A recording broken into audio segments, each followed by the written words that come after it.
conceptos energéticos son ya un presente. Por ello, en Radio Intereconomía nos sumamos cada semana a I Más Verde, un programa sostenible y eficiente, productivo e innovador en el que analizamos etiquetas tan conocidas como eco, cero, bajas emisiones, descarbonización o renovables. Recíclate cada martes de 10 a 11 de la noche en Radio Intereconomía con José Luis Pichardo y descubre el futuro más verde.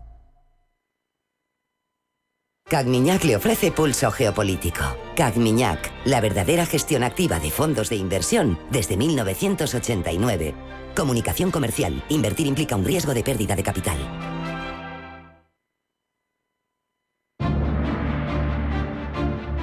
En Radio Intereconomía, Pulso Geopolítico. Análisis sobre los nuevos desafíos mundiales. Presenta Rafa Jiménez.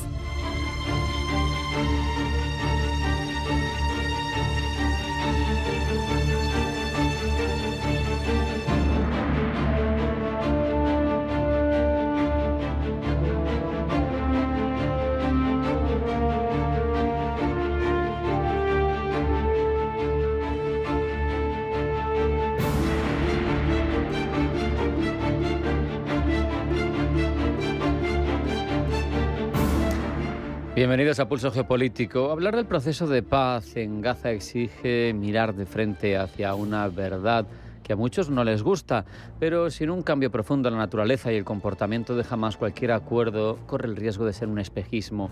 Se presenta a la organización terrorista con un dilema histórico: aceptar un proceso de paz que le exige transformarse o resistirse al cambio y arrastrar consigo a una población exhausta que es rehén del propio poder de Hamás. Porque Hamás es ante todo una ideología, una red compleja. Surgió como la rama palestina de los hermanos musulmanes en la primera intifada en 1987 y su carta fundacional define con claridad cuál es su horizonte: la destrucción del Estado de Israel. Y eso choca con las bases mismas de un acuerdo político de paz, de coexistencia. No puedes coexistir, respetar la paz con aquel a quien quieres destruir. Por eso la pregunta inevitable que surge ahora, en medio de las dificultades primeras que empezamos a ver en el cumplimiento del acuerdo de paz, es si la organización tiene la capacidad, la voluntad o el margen de actuación suficientes para hacerlo.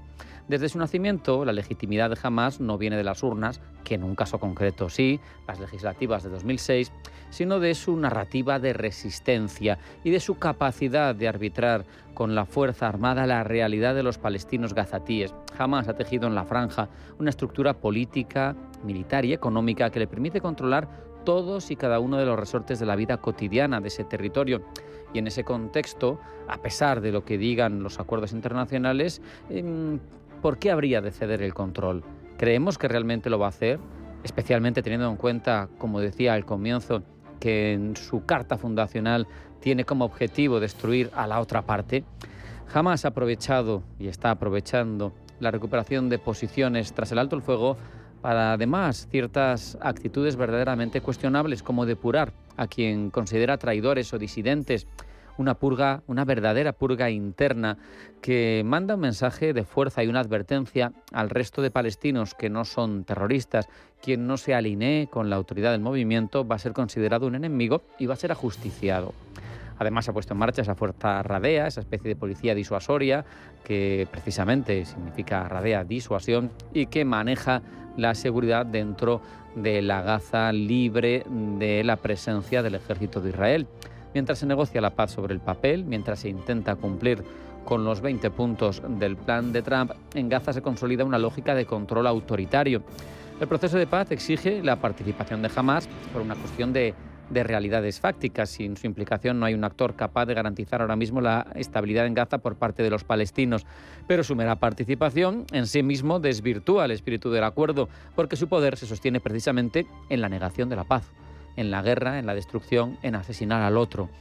Al final, Hamás lo que está haciendo en estos momentos de primer ejercicio del plan de paz es reforzar su maquinaria, es retomar posiciones, es purgar a sus rivales. Dos realidades que difícilmente pueden coexistir: la de respetar un plan de paz y la de ejercer la violencia, incluso contra los tuyos, y quién sabe a futuro contra quién, cuando has firmado un plan de paz.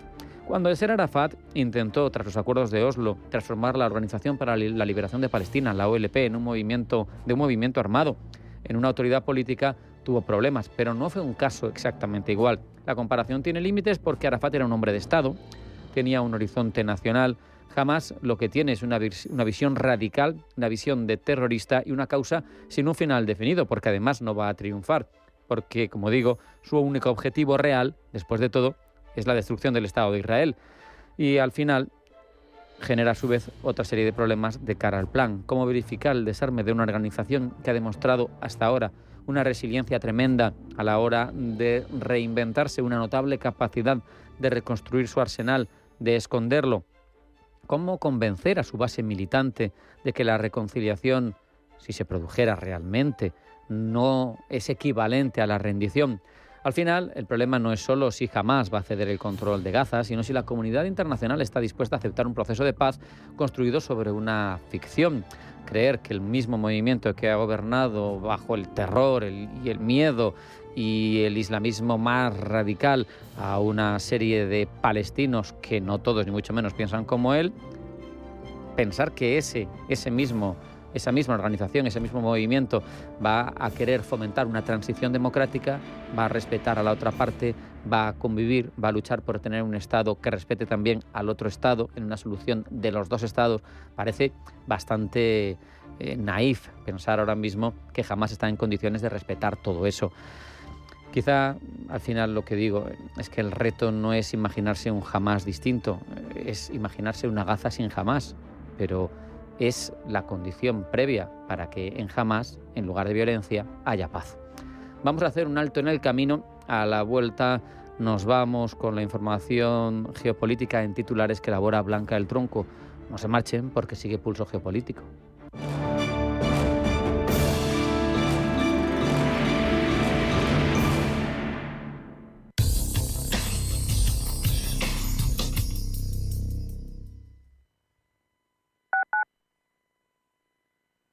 ¿Te interesan los mercados financieros? ¿Conoces las principales diferencias entre futuros, acciones, opciones y otros productos derivados? ¿Buscas información sobre análisis técnico y fundamental o herramientas avanzadas de trading? Descubre en ebroker.es nuestros webinarios y contenidos exclusivos de formación. ebroker.es, reinventando el trading.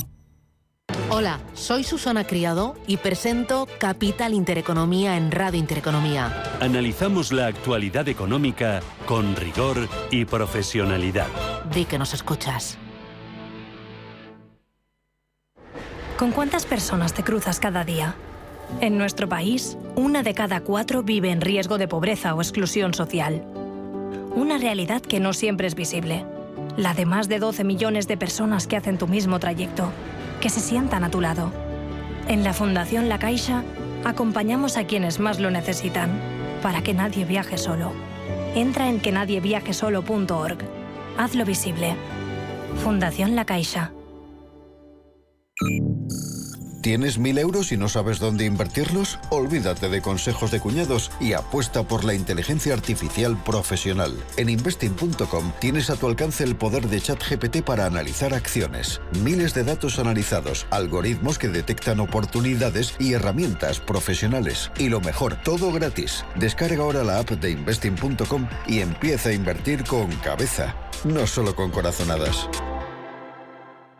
Radio Intereconomía.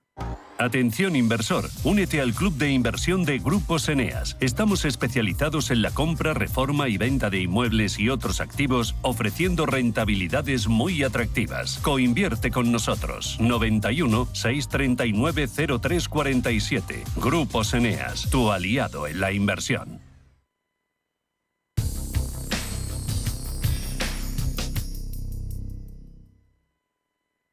Si eres emprendedor, empresario, autónomo, dueño de un negocio o una pyme, este es tu sitio. Negocios de carne y hueso. Cada jueves a la 1 de la tarde en Radio Intereconomía con Mariló Sánchez Fuentes. Radio Intereconomía, la radio de los negocios para estar bien informado. Eres lo que escuchas.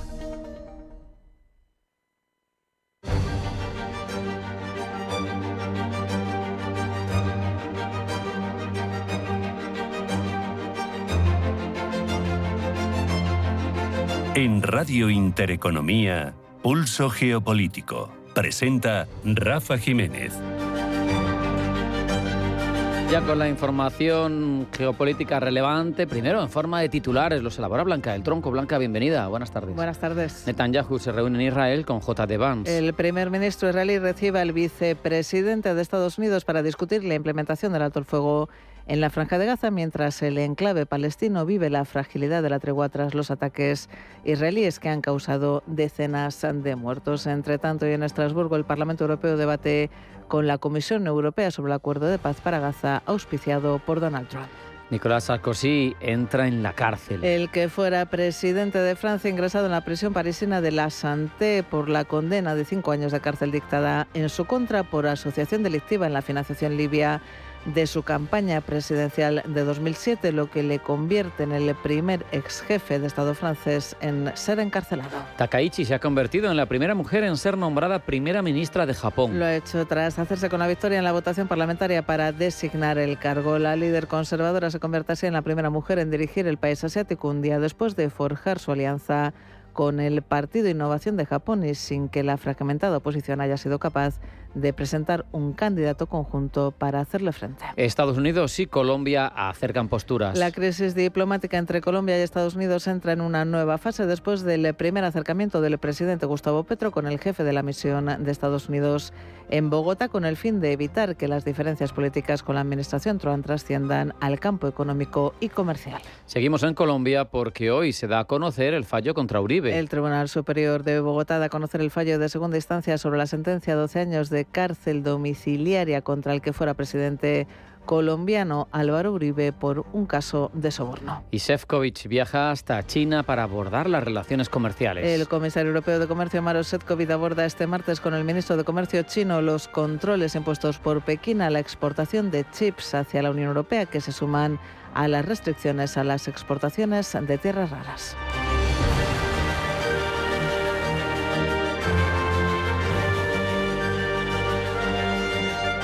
Abordamos ya en profundidad todos estos asuntos, Blanca. La Unión Europea, con algunos de los principales líderes de los Estados miembros, han firmado una declaración conjunta para sumarse al llamamiento de Trump a un alto el fuego en Ucrania y la búsqueda de negociaciones. Insisten en el respeto de las fronteras, pero por primera vez consienten iniciar las negociaciones a partir de las líneas actuales de contacto en el frente. Eva Villanueva. El presidente ucraniano Volodymyr Zelensky y algunos de los principales líderes europeos, entre los que se incluyen Gran Bretaña, Francia y Alemania, acaban de sumarse a la petición de Donald Trump para urgir un alto el fuego en Ucrania y la apertura de las negociaciones, pero con un importante giro. Se muestran dispuestos a hablar teniendo como punto de partida la línea de contacto actual en las líneas del frente. Eso sí, solo como punto de arranque, porque vuelven a reiterar su rechazo a que se introduzcan cambios en las fronteras por la fuerza. Es más, en el comunicado reiteran sus críticas hacia el presidente ruso Vladimir Putin y cuestionan que tenga una verdadera intención de llegar a la paz. Es ahí donde vuelven a subrayar la importancia de que Ucrania llegue con la posición más sólida a cualquier alto el fuego, como de intensificar la presión sobre la economía y la industria de defensa rusa hasta que Putin esté listo para firmar la paz. Es el mensaje que han puesto sobre la mesa en la previa del Consejo de Otoño de este jueves y viernes, mientras los socios siguen trabajando para aprobar nuevas sanciones contra Rusia, y también en la antesala de que este viernes se reúna la coalición de dispuestos a ayudar a Ucrania en Londres. La declaración llega después de que el presidente estadounidense Donald Trump haya cuestionado que Ucrania tuviera capacidad para derrotar a Rusia y anunciara una próxima reunión con el presidente ruso Vladimir Putin. Un encuentro que tendría en Hungría en las próximas semanas para abordar el conflicto que ya lleva 4 años. Sin embargo, desde el Kremlin, el ministro exterior ruso, Sergei Lavrov, ha dicho que nunca se ha hablado de una fecha. El mundo entero mira con preocupación el frágil alto el fuego en Gaza. Naciones Unidas ha expresado su profunda preocupación por la reciente escalada militar de Israel en Gaza y ha instado a las partes a respetar plenamente sus compromisos en el marco del acuerdo de paz firmado en Egipto. Uno de los mediadores, Qatar, también se muestra escéptico. Incluso el emir de Qatar, Al Thani, ha acusado a Israel de violar constantemente el alto el fuego y ha criticado sus acciones contra el pueblo palestino. Lo que ha ocurrido, dice Al-Thani, en la Franja de Gaza durante los 2 últimos años es un genocidio. Este término resume todas las atrocidades. Es lamentable que la legalidad internacional sea incapaz de imponer su respeto cuando se trata de la tragedia del pueblo palestino hermano. Reafirmamos aquí nuestra condena a todas las violaciones y prácticas israelíes en Palestina, en especial la conversión de la Franja de Gaza en una zona inhabitable, la continuación de las violaciones de alto el fuego y la expansión, dice el emir de Qatar, de los asentamientos en Cisjordania. Mientras el que fuera ministro de Exteriores de Israel, Shlomo Ben-Ami, considera que la mejor forma de diluir a Hamás sería incorporarlo, dice, a la OLP. Ahora, ya que no se puede eliminar a Hamás tal y como pensaban los israelíes, la mejor manera es, y además Hamás lo quería siempre, es incorporarse a la OLP. Claro, los de la OLP temen porque creen que eso puede ser algo parecido a lo del BBV ¿cómo se llama el otro banco? Sabadell, que al final es una OPA hostil. Mientras, y sobre el terreno, el primer ministro Benjamín Netanyahu ha recibido en Israel al vicepresidente estadounidense J.D. Vance. Rubén Gil. No se espera una visita fácil para Netanyahu. J.D. Vance se encuentra ya en Israel como parte de los esfuerzos de la administración Trump para fortalecer el acuerdo de alto el fuego en Gaza. Está previsto que el vicepresidente estadounidense presione al primer ministro israelí para que inicie negociaciones sobre cuestiones a largo plazo para poner fin permanentemente a la guerra con Hamás. Vance abordará además con Netanyahu cuestiones como la entrega de los cuerpos de los rehenes y los pasos iniciales hacia la gobernanza de Gaza sin Hamás. Está previsto, eso sí, que tanto Vance como Netanyahu manden un mensaje de unidad público para enviar señales tanto a Hamás como a otros actores regionales de que la unidad entre Israel y Estados Unidos sigue siendo inquebrantable. El número 2 de Trump llega a Israel después de que los 2 enviados especiales de Estados Unidos que ayudaron a negociar el acuerdo, Steve Witkoff y Jared Kushner, también mantuvieran ayer conversaciones con Netanyahu. Sus visitas se producen en medio de un estallido de violencia que el domingo amenazó con hacer saltar por los aires el alto al fuego tan solo 12 días después de alcanzarlo. Se rebaja la tensión entre Estados Unidos y China. El presidente estadounidense Donald Trump ha confirmado su viaje al gigante asiático a principios de 2026. Se destaca la buena relación comercial que existe entre Washington y Pekín. China pagará, dice Trump, el 55% y podría llegar al 155% a partir del 1 de noviembre, a menos que lleguemos a un acuerdo. Me reuniré con el presidente. Sí, tenemos una muy buena relación. Nos reuniremos en Corea del Sur en un par de semanas. De la relación entre China y Estados Unidos nos ha hablado José Luis Orella, profesor de Historia Contemporánea de la Universidad CEU San Pablo. O sea, China tiene gran parte un poco del paquete deudor. Las empresas estadounidenses dependen mucho de los suministros que les puede proporcionar China y están condenados a entenderse, y ambos buscan un orden estable que pueda favorecer un poco ese enriquecimiento por ambas partes, que mantengan su rivalidad por ese crecimiento, por esa lucha por los mercados, por las materias y por llevar a ver quién puede ser la potencia que más influya en el orbe, pues eso está claro. Por cierto, que China ya ha respondido al acuerdo alcanzado entre Estados Unidos y Australia sobre minerales críticos. Pekín ha estado a mantener abiertas las cadenas de suministro. El acuerdo suscrito entre Washington y Canberra busca reforzar el acceso estadounidense a minerales estratégicos australianos y reducir la dependencia de las tierras chinas, acuerdo que anunciaba el presidente estadounidense Donald Trump.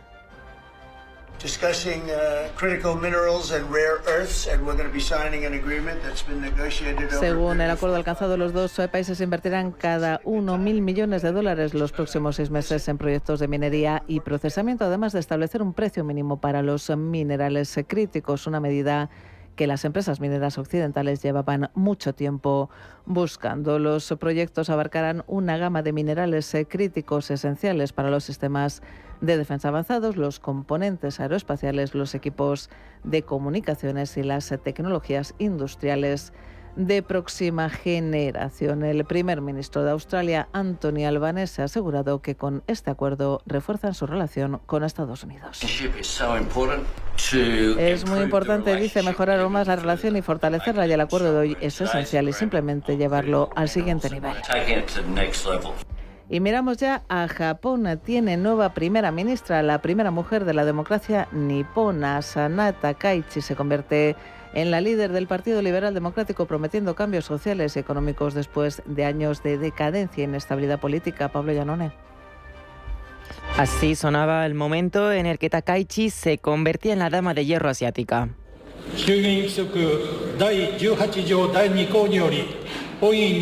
Este nombre le va como anillo al dedo por dos razones. Es admiradora de la ex primera ministra británica Margaret Thatcher y además llega con la intención de imponer mano dura y llevar a otro nivel los valores conservadores del país nipón.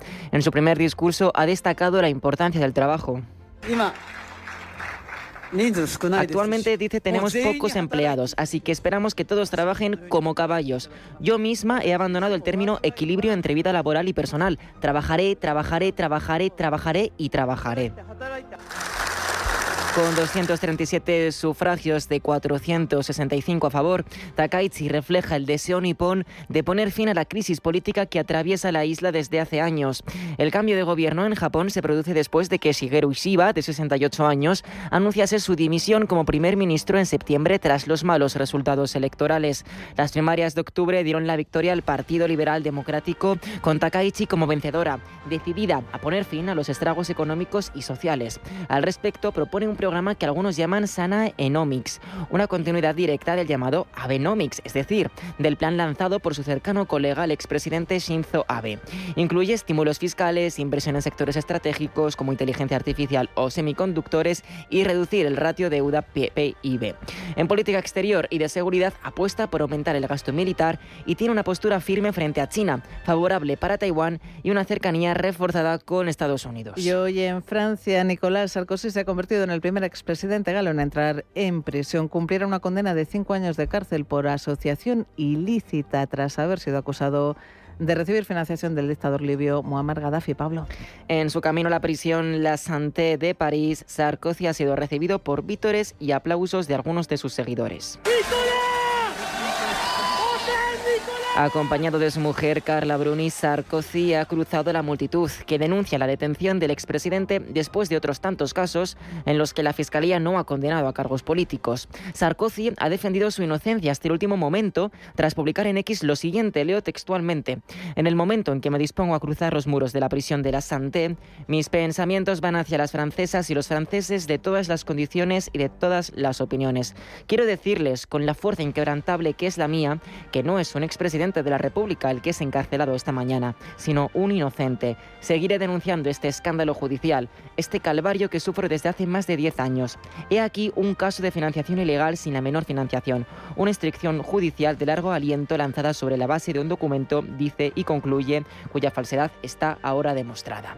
Tal y como señala en el texto, Sarkozy ha apelado la sentencia, pero deberá permanecer entre rejas mientras ésta se resuelve. De momento es poco probable que esto suceda, ya que la Fiscalía considera que ha encontrado pruebas suficientes que vinculan a Sarkozy con los fondos libios con los que presuntamente financió su campaña electoral del 2007. El abogado de Sarkozy ha registrado una petición para su puesta en libertad y por el medio francés BFM-TV también ha defendido la inocencia de Sarkozy. Puedo decirles es que si quienes ordenaron la ejecución provisional de esta sentencia pensaron que lo quebrantarían, que le quebrantarían la moral, que quebrantarían su determinación o que lo obligarían a agacharse o a admitir actos que no cometió, eso no va a suceder.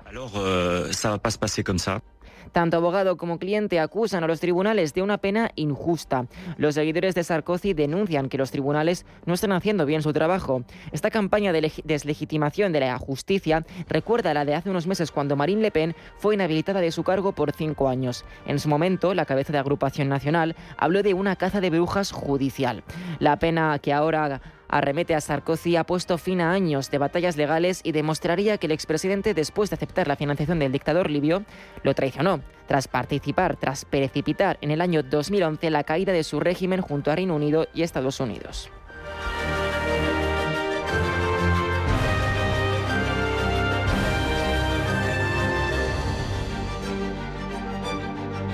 En Radio Intereconomía, Pulso Geopolítico.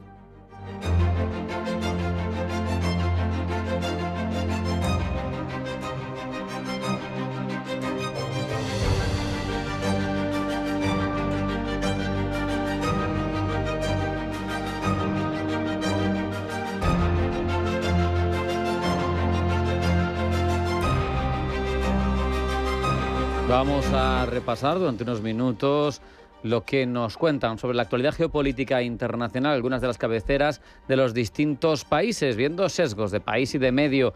Una labor que desarrolla con nosotros Pablo Iannone. Pablo, bienvenido, buenas tardes. Buenas tardes. Vamos a Japón, comenzamos allí. La victoria de Sanae Takaichi atrae la mirada crítica de los medios europeos. Desde las Islas Británicas, The Guardian deja ver que la primera ministra nipona tiene un largo y complejo recorrido por delante. A corto plazo, destaca el medio, se espera una visita de Donald Trump, quien pondrá a prueba las habilidades diplomáticas de Takaichi. Llegará a Tokio en unas semanas para una visita de 2 días, cuando Takaichi apenas habrá tenido tiempo de respirar antes de hacer su debut internacional en la cumbre de la APEC en Corea del Sur. Sanae Takaichi ha hecho historia, prosigue el medio británico, pero tendrá poco tiempo para adaptarse antes de tener que afrontar los obstáculos del aumento de precios, las luchas de poder y un presidente estadounidense voluble. ¿Cómo ve este nombramiento Francia? Pues desde Le Monde parecen más optimistas sobre Takaichi. Pablo, la retratan confiada en sus objetivos. Y es que la nueva primera ministra se ha comprometido a fortalecer la economía japonesa y reconstruir la isla nipona para convertirla en un país capaz de asumir sus responsabilidades hacia las generaciones futuras. Nos vamos al otro lado del estrecho de Formosa y desde allí The Straits Times pone el foco en que Takaichi nombrará la primera ministra de Finanzas de Japón. Esto subraya, dice el medio taiwanés, una ruptura simbólica del techo de cristal. En paralelo, el medio también indica que la elección de Takaichi probablemente marcará un giro más duro hacia la derecha en un país cada vez más preocupado por el aumento de los precios, el crecimiento mediocre y la inmigración. Seguimos en Asia, en este caso China. The South China Morning Post tiene en la portada los ataques aéreos, pero también los insultos entre los presidentes estadounidense y colombiano. El medio destaca que durante décadas Colombia y Estados Unidos han sido aliados leales que han compartido inteligencia militar, una sólida relación comercial y una lucha multimillonaria contra el narcotráfico. Ahora, sin embargo, señala el medio, todo está en riesgo, ya que Estados Unidos intensifica sus letales ataques aéreos frente a las costas de Colombia y los líderes de ambas naciones intercambian mordaces ataques verbales. ¿Y Rusia cómo ve este asunto? Pues Russia Today se hace eco de la reacción de Nicolás Maduro a esos enfrentamientos entre Colombia y Estados Unidos. Lo que sea con Colombia, ha dicho Maduro, es con Venezuela. Y el medio difunde el vídeo en X en el que Maduro pronuncia esas palabras.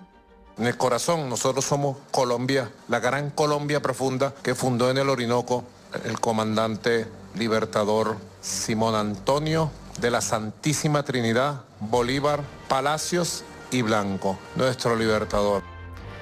Y en cuanto a Bolivia, el presidente electo Rodrigo Paz sigue sacudiendo la prensa iberoamericana. En el medio argentino Clarín, que ayer recogió calurosamente la victoria de Paz, cuentan que han hablado con él sobre economía. El medio argentino dice lo siguiente, leo textualmente. En medio de una apretada agenda, Paz Pereira ha recibido a Clarín en un hotel de La Paz, donde ha hablado sobre la paciencia de los bolivianos para tolerar el ajuste y también ha asegurado que algunas decisiones de Evo Morales son traición a la patria y ha lanzado una advertencia sobre posibles bloqueos.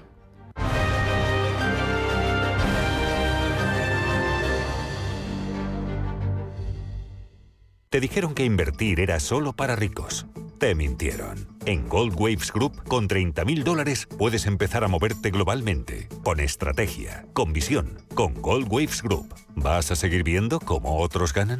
Invierte con Gold Waves Group. Agenda tu consultoría gratuita en goldwavesgroup.com. ¿Quieres aprender a invertir? En Banco Big ponemos a tu disposición una demo de nuestra plataforma de broker con 100.000 euros ficticios para que practiques tus inversiones a tiempo real y sin condiciones. Entra en bancobig.es y descúbrela. Banco Big. Nos mueven tus valores. Bontobel Asset Management. Calidad suiza con el objetivo de obtener rendimientos superiores a largo plazo. En Bontobel Asset Management siempre estamos a la vanguardia de las inversiones activas en bonos y acciones. Para más información, entre en nuestra página web bontobel.com/am. Bontobel Asset Management, su especialista global en fondos de inversión. ¿Por qué Agua Sierra Cazorla es única? El equilibrio de su manantial es único, el más ligero en sodio, la idónea para la tensión arterial, más rica en magnesio, calcio y bicarbonato. Y ahora Agua Sierra Cazorla con los refrescos saludables de verdad, sin azúcar y sin gas, más naranja y limón. Agua Sierra Cazorla, la única en calidad certificada. Líderes con Alma, el punto de partida para los emprendedores del futuro. Un programa lleno de emoción, apasionante y apasionado, que tocará tu alma y la de los grandes líderes. Líderes con Alma, el programa que te mostrará la verdadera esencia de todo emprendimiento. Dirigido y presentado por Mar Asenjo. Líderes con Alma, los sábados de 8 a 9 de la mañana en Radio Intereconomía.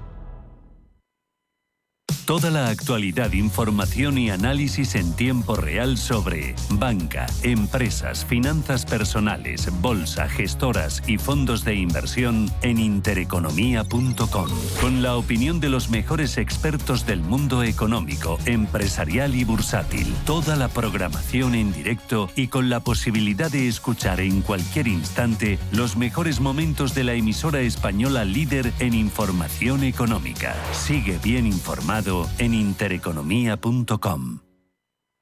Radio Intereconomía es la mejor plataforma para dar a conocer, relanzar y poner voz a su empresa. Nuestro equipo comercial le asesora para conseguir sus objetivos. Contacte con nosotros en el 91 999 21 21 o escribiendo a comercial@intereconomía.com.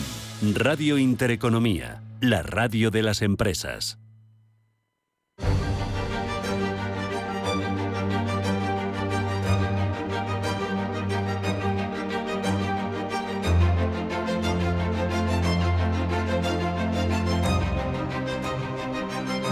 En Radio Intereconomía, Pulso Geopolítico. Hablamos durante los próximos minutos de Ucrania, de su futuro y de nuestro futuro, porque tras años de conflicto, la guerra ahora mismo está en un punto de inflexión que puede marcar el destino de Europa y merece precisamente reflexiones sobre cómo hemos llegado hasta aquí, sobre qué cartas hay en la baraja dadas para ver cómo se maneja la situación, y las reflexiones relevantes como la que ha hecho Carlos Antonio Alcázar, coronel del Ejército de Tierra en la Reserva y analista de seguridad del Centro para el Bien Común Global de la Universidad Francisco de Vitoria, ha hecho en The Objective. Por eso vamos a analizar con él su artículo. Carlos, bienvenido, buenas tardes. Buenas tardes, Rafa. Un placer estar aquí. Es mutuo, lo sabes. Hablamos de una encrucijada para Ucrania. Su futuro pues depende de esa capacidad de resistencia, ¿no?, de reconstruirse. Son más de 3 años de guerra. ¿Cómo evalúas la situación militar y política de Ucrania? Bueno, vamos a ver. Ahora mismo la situación en el frente podemos decir que está estancada, que, bueno, pues a pesar de la propaganda, etcétera, las cesiones territoriales de Ucrania y los avances de Rusia, pues bueno, pues no son muy grandes. Es una guerra de atrición, es una guerra de destrucción y de desgaste. Se están dedicando más hacia los ucranianos a destruir refinerías rusas, y los rusos a destruir instalaciones logísticas, instalaciones de gas ucraniano, y atacando ciudades. Bueno, políticamente, pues Vladimir Putin sigue queriendo mantener su posición en el Donbass, en Donetsk y Luhansk, y mantenerlas como condición para poner fin a la guerra.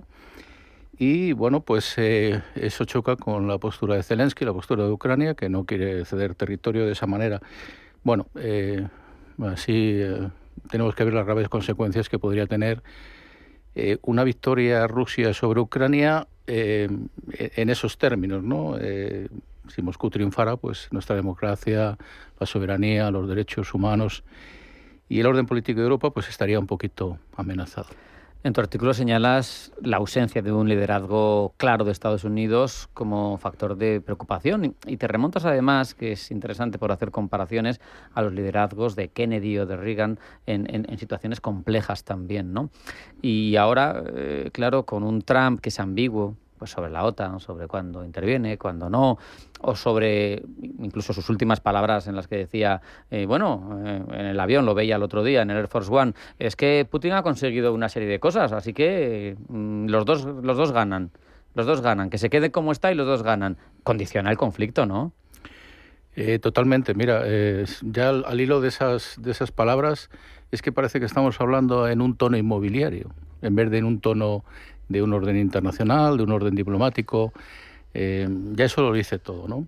Es que al otro lado del Atlántico tenemos una persona que, por decirlo educadamente, es una persona impredecible. Es una persona impredecible Entonces, después de la cumbre de Alaska, que fue un blanqueamiento a Putin, que fue sacarlo del aislamiento en el que estaba, pues como no fue muy bien, y después de esa cumbre Putin se dedicó a atacar poblaciones ucranianas de una manera brutal, pues entonces parece que Trump estaba enfadado y dijo que Ucrania podía recuperar todo el territorio ante Rusia. Pero es que luego, dentro de unos días, dice lo contrario. Ahí va a haber una cumbre una reunión con Zelensky, y le llama a Putin, algo le dice, en esa cumbre en esa reunión se iba a ver si iba a mandar Tomahawk, misiles Tomahawk sí, misiles Tomahawk no. Y de repente, pues donde antes había dicho que con el apoyo financiero de la OTAN, con el apoyo de los europeos y tal, se podía apoyar a Ucrania, y Ucrania podía salvar zonas de territorio, presentar batalla, pues ahora más o menos le ha dicho a Zelensky en esta reunión, que luego podemos hablar de ella, que tiene que ceder terreno, que tiene que ceder propiedades que ha conquistado Putin. Entonces, eso a mí no me suena bien. Es tremendo. Hablabas de Alaska y de que no salió nada de allí. Lo de Budapest parece que va a ser bastante, o que puede ser en principio, ¿no?, bastante indiferente, ¿no?, porque al final no se ha sacado grandes cosas de los encuentros entre Trump y Putin. Vamos por partes. En Alaska poco se sacó, más que blanquear un poquito a Putin, colocarle la alfombra roja y poco más. Para empezar, es una pequeña bofetada a Europa, y yo lo veo así. Se hace una reunión en Budapest, se hace una reunión en Hungría, y en Hungría sabemos quién está ahora mismo. Vamos a ver si se produce. Rubio, el secretario de Estado norteamericano, y Lavrov están preparándola, pero no hay fecha fija, y Rafa, veremos, puede haberla o puede no haberla. Lo que dices tú, la impredecibilidad es el factor determinante de la Casa Blanca ahora mismo. También hablabas de Tomahawk, sí, Tomahawk no, parece que al final se retrae de ofrecérselos, por lo menos de momento. Sabemos que pueden alcanzar 2.500 kilómetros, que ya pueden alcanzar ciudades de la Rusia europea. Ya estamos hablando de algo más serio que el propio Kremlin se ha mostrado reticente a que se produzca esa entrega. Yo te pregunto, ahora mismo no, pero si se produjera, ¿hasta qué punto Occidente puede o debe arriesgarse a una escalada directa con Rusia? Porque ya estamos hablando de unas armas distintas, no son los ATAK-MS ni los Storm Shadow. Bueno, no es una cuestión de arriesgarse es una cuestión de defenderse y de tener una disuasión creíble, ¿no? De tener unas capacidades de poderlas emplear y de tener un liderazgo que diga que las empleemos, ¿no? Pero bueno, parece que el presidente de los Estados Unidos hoy dice una cosa, mañana dice otra, depende del asesoramiento del último momento. Pues de momento no hay entrega de Tomahawks. Y esto ha pasado cuando hace pocos meses en países de la OTAN, por lo menos 8 países, Polonia, Rumanía, Estonia, Noruega, Letonia, Lituania, Dinamarca y Finlandia, es que quería nombrarlos a todos, han denunciado violaciones de su espacio aéreo con drones y con aviones rusos, ¿no? Esa era otra cuestión a tocar ahora. Si volviéramos a la Guerra Fría, como si Rusia nos estuviera probando un poquito. Bueno, vamos a ver qué pasa. Vamos a ahondar en ello. Carlos, has hablado de un montón de países, hay muchos ejemplos. Polonia quizá fue el más llamativo. Hablabas tú en el artículo de una operación de información rusa de múltiples capas, coherentes. Eso al final es una prueba de Rusia que está tanteando push and pull, a ver qué pasa, a la cohesión de la OTAN. ¿O qué revela? ¿Qué revela en tu opinión sobre la estrategia híbrida que mantiene Moscú? Bueno, para empezar, independientemente de la estrategia híbrida de Moscú, de Rusia, nosotros tenemos que mantener la cohesión, tenemos que mantener la unión, tenemos que mantener la determinación de Occidente, porque estamos ante una pequeña gran prueba de fuego, ¿no? Estamos ante un pequeño dilema, ¿no? Yo nunca he creído en las casualidades a lo largo de toda mi vida militar, y estos ataques sobre suelo polaco con 19 drones, alguno más, tenían claramente determinados objetivos. Es raro que se desvíen todos hacia una determinada zona. Se hizo deliberadamente, ¿no? Eso es la confirmación de esta amenaza híbrida de Rusia, ¿no? Que es una más de esas acciones de provocación que está haciendo Rusia en el Báltico, en el frente oriental, porque es su estrategia, ¿no? Está usando provocaciones a bajo nivel, ojo, que pueden ser muy peligrosas, porque aquí ha combinado drones gran señuelos y no tienen explosivos con otros, pero está viendo hasta dónde puede llegar, ¿no? Y está utilizando esos métodos híbridos que son pues ataques físicos, difíciles de atribuir, pero que sabemos de quiénes son, medidas de contrainformación, de propaganda, de desinformación, campañas de influencia.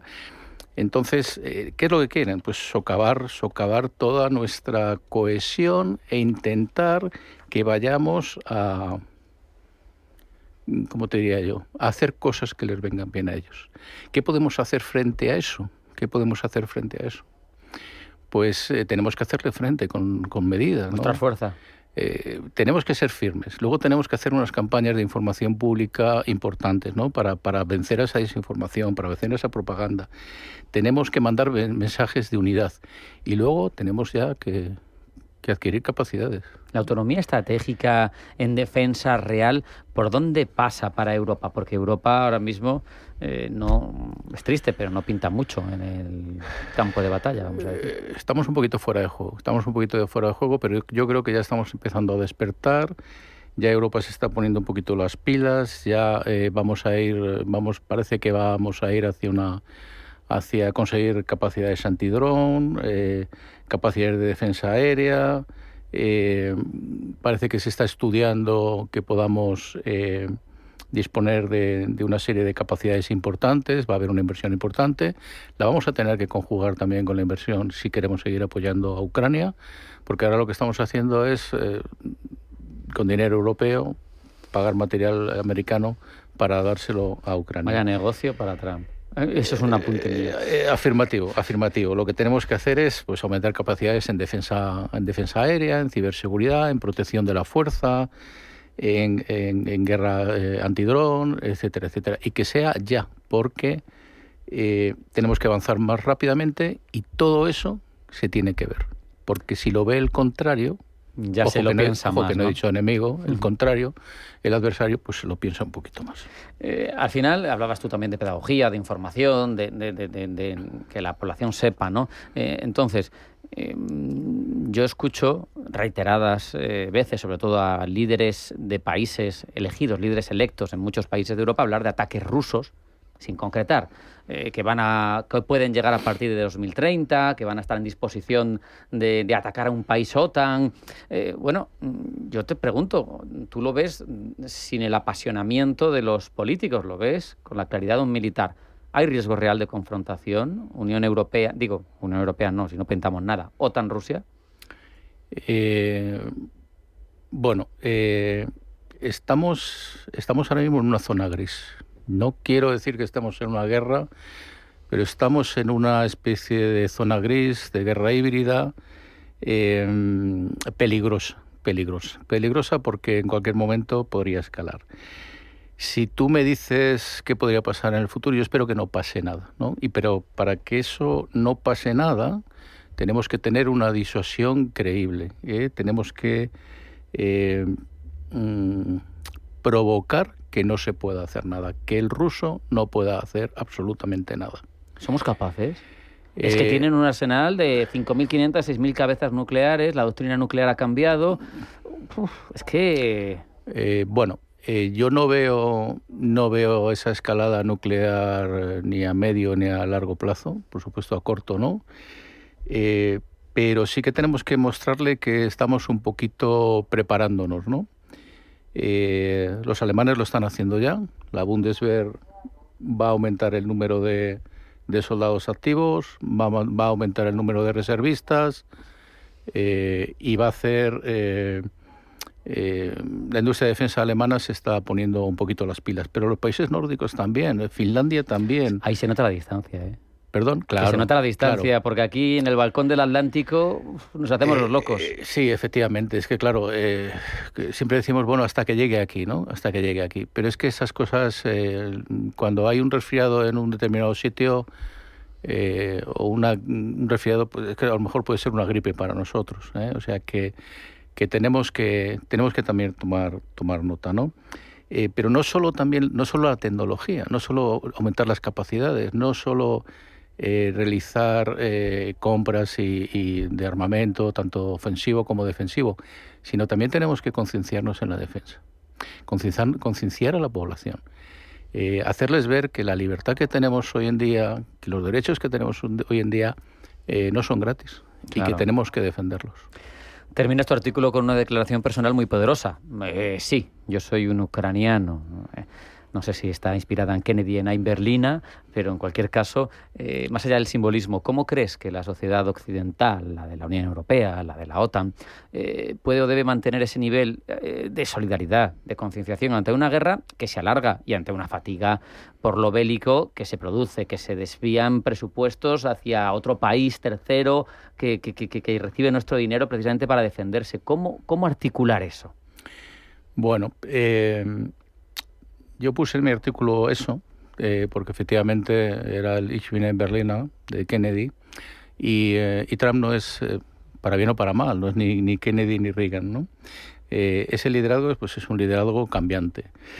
Yo es que por razones de mi último trabajo y de mi destino, he podido ver refugiados ucranianos, he podido ver la población ucraniana huyendo de Ucrania, he podido ver heridos ucranianos, he podido ver muchas cosas, ¿no?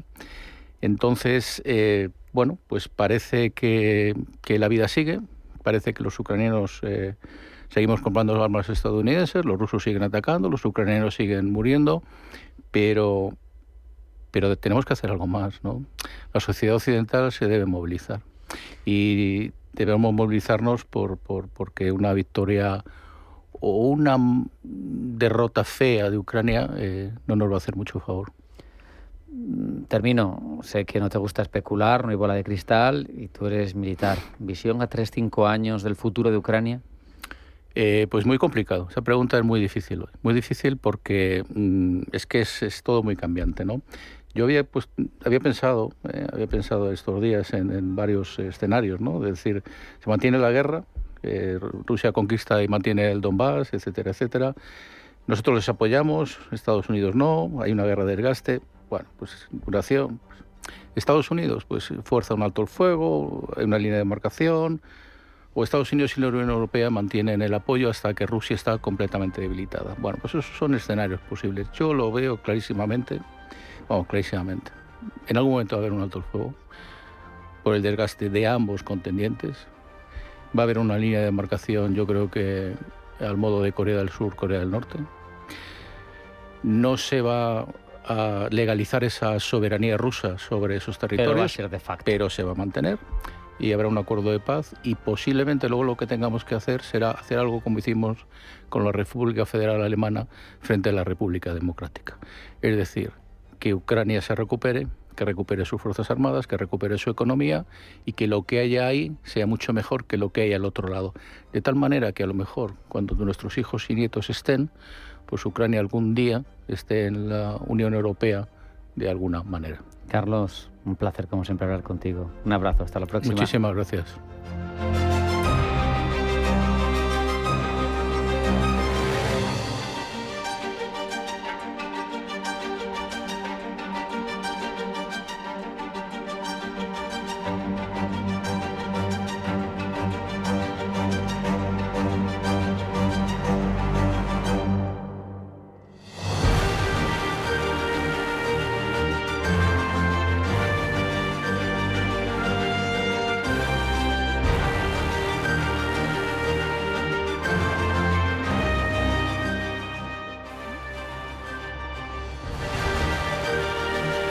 Donald Trump vuelve a colocar su sello en la diplomacia internacional, lo ha hecho tras el acuerdo alcanzado en Gaza. El presidente estadounidense sigue insinuando distintas cuestiones en torno a su labor internacional y de resolución de conflictos, y insinúa ahora también que de lo que estábamos hablando precisamente hace un momento, de Ucrania también podría resolverse bajo su lógica particular, que ambas partes sean ganadores. En cualquier caso, el plan de Gaza, que de momento está en marcha para ese territorio, ¿puede extrapolarse ¿puede extrapolarse hasta la situación que se vive ahora mismo en Ucrania? De ello hablamos con Julio Guinea, profesor de Derechos Humanos y Derecho Diplomático y Consular en la Universidad Europea. Julio, bienvenido, buenas tardes. Muy buenas tardes, ¿qué tal estáis? Yo lo que te preguntaría, haciendo este ejercicio hipotético de diplomacia, ficción, un plan de paz a la manera de Trump, como el de Gaza, si se aplicara sobre Ucrania, ¿sería un modelo pragmático? ¿Sería una reconciliación disfrazada? Quiero decir, ¿esto cómo afectaría al derecho internacional, a toda la arquitectura que tenemos ahora mismo montada? Bueno, antes de saber cómo son los efectos sobre esa arquitectura, es ubicarnos qué se puede copiar del modelo de Gaza para Ucrania, ¿no? Qué se podría trasladar y qué no. Porque lo que sí se puede extrapolar de Gaza es el método por fases. En Gaza lo que tenemos es un plan de 20 puntos que se articula con un alto al fuego, con mecanismos de supervisión internacional, con medidas humanitarias donde se ven rehenes y prisioneros que se han ido intercambiando, ¿no? Y hay una gobernanza transitoria a modo tecnocrático que podría eventualmente conducir, pues eso, una reconstrucción del país. Esa coreografía que juega, pues, parar, verificar, aliviar, reconstruir, es transferible como la lógica de proceso, ¿vale? Digamos que es como una caja de herramientas donde podemos contar con algunos elementos. Pero el problema es que hay distancias entre ambos conflictos. Por mucho que veamos bombas cayendo, no es lo mismo un conflicto que el otro. ¿Qué no es extrapolable? Pues que Ucrania es una guerra interestatal, con anexiones declaradas, de las que antes hablábamos, ¿no? Y con la Carta de la ONU de fondo. Gaza es un escenario completamente asimétrico, con un actor no estatal y con un marco regional completamente distinto. Y además en Gaza se habla de fuerza internacional de estabilización, mientras que en Ucrania y en Moscú pues se rechaza que cascos internacionales en territorio que afirma haber anexionado, Moscú vaya a habilitar que puedan entrar. Y Ucrania dice, bueno, que entren los de la Unión Europea por aquí. La cuestión es que la música suena diferente. En Gaza se enfatiza la desmilitarizar todo lo que es esa zona, evidentemente, pero en Ucrania la palabra clave es disuadir con medios defensivos, porque estamos hablando de cosas diferentes, ¿no? Esa geografía Ucrania, un frente con más de 1.000 kilómetros, hace que la verificación sea ante todo tecnológica y distribuida. Y claro, hacerlo requiere muchísimos medios porque los europeos no están dispuestos a ver que se viola el alto al fuego como se está violando ahora mismo en Gaza. Fíjate, Julio, pero esta misma mañana hemos visto cómo se sumaban ciertos países europeos a la propuesta de Donald Trump de empezar a negociar a partir del punto en el que están ahora mismo en el conflicto, del punto territorial, poniendo una pequeña coletilla, pero no creemos que se puedan vulnerar los límites soberanos de ningún país por medio de la fuerza. Pero claro, solo el hecho de que haya países europeos que les parezca bien esa propuesta de empezar a negociar a partir de aquí ya es una suerte de concesión en lo territorial, ¿no? De cara a un plan de paz, me refiero. Sí, pero no hay un reconocimiento de soberanía de Rusia sobre ese territorio que ha conquistado por la fuerza. O sea, lo que hay de nuevo hoy es que hay un cierre de filas por parte de Francia, de Alemania, de Italia, del Reino Unido, y de la propia Comisión y otros líderes que han suscrito una declaración conjunta que respalda parar los combates desde ya y empezar a negociar tomando como base la línea de contacto actual, pero no se reconocen los cambios de fronteras, como he dicho, por fuerza de las armas. Claro, paralelamente Donald Trump, pues ¿qué ha pedido? Que se congele el conflicto, porque es lo que le interesa, hacer méritos para el Nobel, ¿no? Sí. Como forma de parar esa sangría y de sentar a todas las partes. Y eso abre esa ventana que tú me comentabas de europeos, de Washington, que por lo menos hoy estamos coincidiendo en un alto al fuego inmediato como primer paso. Aunque, ¿en qué estamos divergiendo? Sustantivamente en cómo garantizarlo y en qué se concede a cada parte. Claro, porque Washington está deseando que haya concesiones, pero hay concesiones que desde el lado europeo son irrenunciables. O sea, a esas no se puede renunciar. Esta ventana, además, viene acompañada de dos palancas, si mal no recuerdo. Una es la financiera y otra es la militar defensiva, porque la Unión está perfilando un gran préstamo respaldado en los activos rusos congelados de hasta 140.000 millones de euros. Y luego, por otro lado, claro, Kiev está anunciando que prepara un contrato de hasta 25 baterías Patriot, ¿no?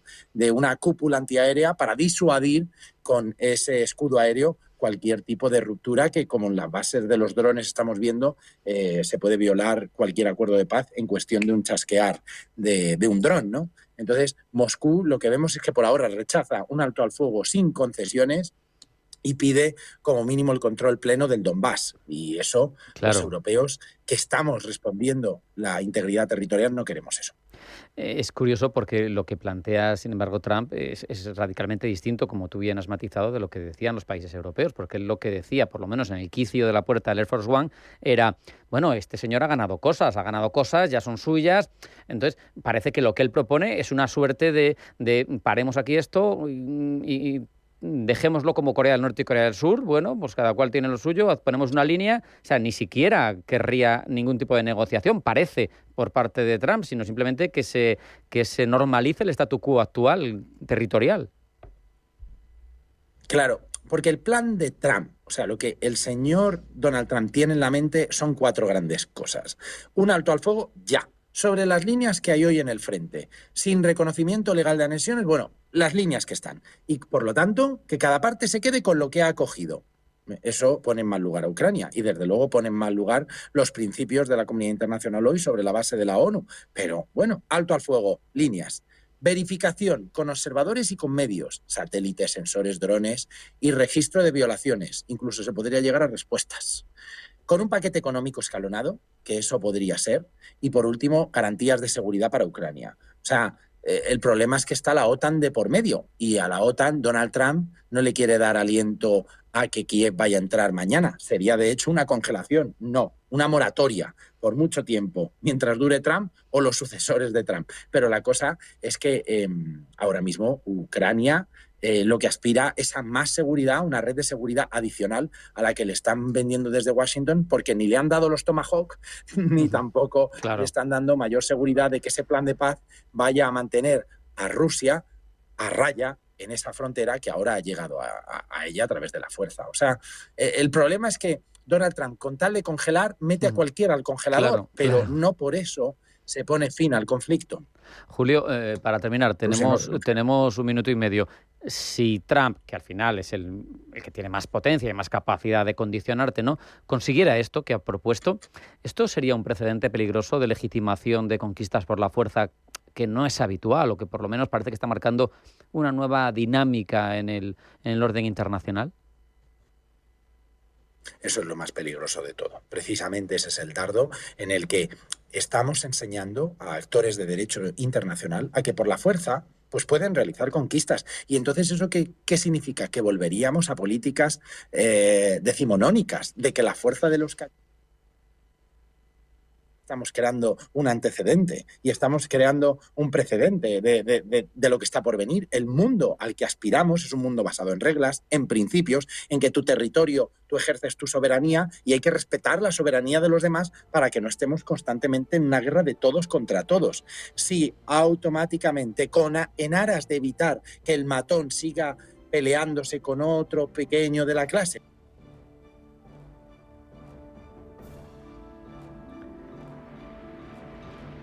pues se nos ha ido la conexión, pero estábamos reflexionando para terminar sobre la relevancia de qué tipo de modelo de relaciones internacionales se nos ha cortado. Julio, te despido. Julio Guinea, profesor de la Universidad Europea, muchísimas gracias, un abrazo y hasta la próxima. Muchas gracias.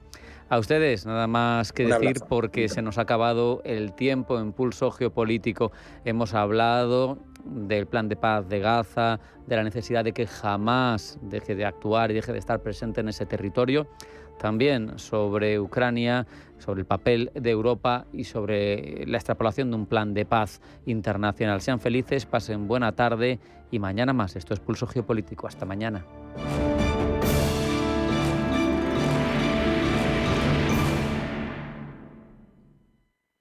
Cagmiñac le ha ofrecido Pulso Geopolítico. Cagmiñac, la verdadera gestión activa de fondos de inversión desde 1989. Comunicación comercial. Invertir implica un riesgo de pérdida de capital. No todas las gestoras son iguales. Desde 1989, Cagmiñac ha ofrecido a los inversores una gestión verdaderamente activa y basada en sus convicciones, ayudándoles a alcanzar sus objetivos a largo plazo. A lo largo de nuestra historia, hemos desafiado el consenso y descubierto oportunidades de inversión allá donde se encuentren, explorando todas las posibilidades. Cagmiñac, 35 años de verdadera gestión activa. Más información en cagmiñac.es. Comunicación comercial. Invertir implica un riesgo de pérdida de capital. Radio Intereconomía. Eres lo que escuchas.